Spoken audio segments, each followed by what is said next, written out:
വേദനിപ്പിക്കുന്ന വാർത്തകളും ദൃശ്യങ്ങളുമാണ് ഗസയിൽ നിന്ന് പുറത്തു വരുന്നത്.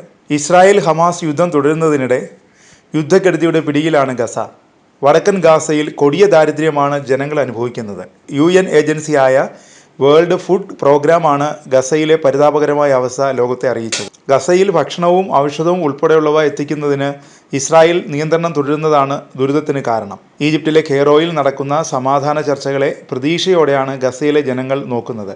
വെടിനിർത്തൽ ചർച്ചകൾ വീണ്ടും തുടങ്ങിയതിലുള്ള സന്തോഷം ആളുകൾ പരസ്യമായി പ്രകടിപ്പിക്കുകയും ചെയ്യുന്നുണ്ട്. 7 മാസമായി തുടരുന്ന ഇസ്രായേൽ ഹമാസ് യുദ്ധം അവസാനിപ്പിക്കാൻ ഹമാസും ഇസ്രായേലും തമ്മിൽ ചർച്ച തുടരുകയാണ്. ഡു ഓർ ഡൈ ചർച്ച എന്നാണ് മാധ്യമങ്ങൾ ഇതിനെ വിശേഷിപ്പിക്കുന്നത്. ഗസയെ സംബന്ധിച്ചിടത്തോളം വെടിനിർത്തൽ അനിവാര്യമാണ്. ജനങ്ങളത് ആഗ്രഹിക്കുകയും ചെയ്യുന്നുണ്ട്. അത്രയേറെ ദുരിതം അവർ ഈ 7 മാസം കൊണ്ട് അനുഭവിക്കുന്നുണ്ട്.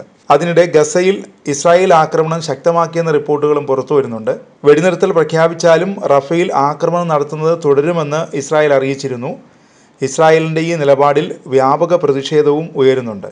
ഖാൻ യൂനിസിന് കിഴക്കുള്ള ഫുഹാരി പട്ടണത്തിലെ പള്ളിക്ക് നേരെയാണ് ഇസ്രായേൽ സൈന്യം ഷെല്ലാക്രമണം നടത്തിയത്.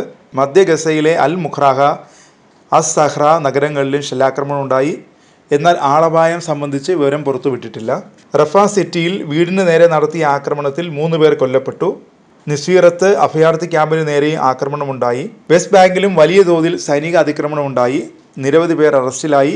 വെടിവയ്പിൽ ഒരാൾ കൊല്ലപ്പെട്ടെന്ന് റിപ്പോർട്ടുണ്ട്.